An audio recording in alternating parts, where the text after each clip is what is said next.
let's add something a little bit more interactive to our world, like an enemy. I have gone into the asset store and searched for zombies, and I downloaded a free asset called a zombie pack and got this prefab of a zombie. Let's take a look at what it looks like. It's going to have some complex functionality that we don't really need to worry about right now, but I'm going to guide you through how to get things up and running. Later on in the course, we'll know more about how to control some of these settings. When I run my game with this zombie imported, I see that the zombie, well, first of all, okay, let's turn off the rigid body, because I removed a script and forgot to turn off the rigid body. My bad. Let's run this so he doesn't fall through the ground and see what the zombie does. The zombie actually has animation states built into it. And you notice that they're kind of looping in a random, uncontrolled way. And it looks cool, but we don't know enough to control these animation states. And in fact, I don't want to teach this to you in this section right now. So what I'm going to do with this zombie is actually remove its, what is called an animation controller. So under the zombie main tier, now notice it has lots of settings underneath, and the main layer, the parent layer, we are going to go to controller, open this up, and choose none. I actually want there to be no animation controller running. We still want the other things to be set up for all of the other rigging that's going on behind the scenes. But now when I run it, I should just see what we call T-pose, the zombie standing in. And it should be nice and big and intimidating to me. I resized this so it's a little bit bigger, a little bit more menacing. Great.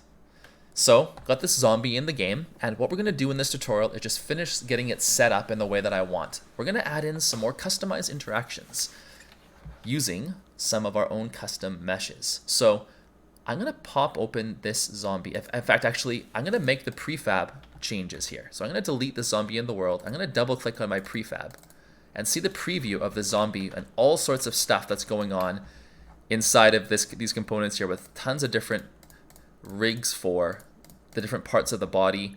Making these 3D models is quite a big job. And I'm going to be adding two things to this. First thing, I'm going to be adding a... Oh, the script's already on this here. That's okay. I'm going to add a box collider. And what I'm going to be doing is changing this collider to fit nicely around his torso. So I'm just going to do a pretty rough job of it. Of course, I managed to misclick. Edit my collider again. Let's drag this up so that it's kind of just under the head here. And I'm going to make this quite tight to the body. Not through the body, quite tight to it here. And let's move the back component nice and tight. So it's kind of this torso shape. Maybe just a little further back. And I don't know if I want the arms to be processed. I don't really care about those right now. The arms can be not counting hits. It's a zombie. It doesn't care about its arms. So this is going to be the box of the hit of its torso. Now, I also want to attach a collider for its head. A nice easy way to do this is actually just to find the head. And I'm going to add to it a sphere collider. And this sphere collider, pop it open. It's decently around the zombie's head. I'm just going to tighten it up a little bit. So let me find these edging points. Editor, show me the points, please. Here's one. Here is the other. If you want really beautifully customized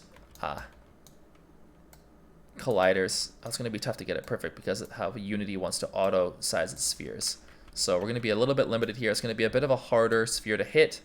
Blender would be the better spot to create some of these customized colliders, but that's pretty good. It's not perfect, but I now have a custom sphere for the head. Awesome. Now, if I jump back out of the zombie and put it in the world, I can actually see that box and sphere collider around the zombie itself. The neck isn't going to be hittable. That's okay. But I have customized ranges in two different places that I can interact with the zombie now, in this box region and in the sphere region. And I am going to be creating some customized shooting gameplay about the different components that I'm hitting in the next tutorial.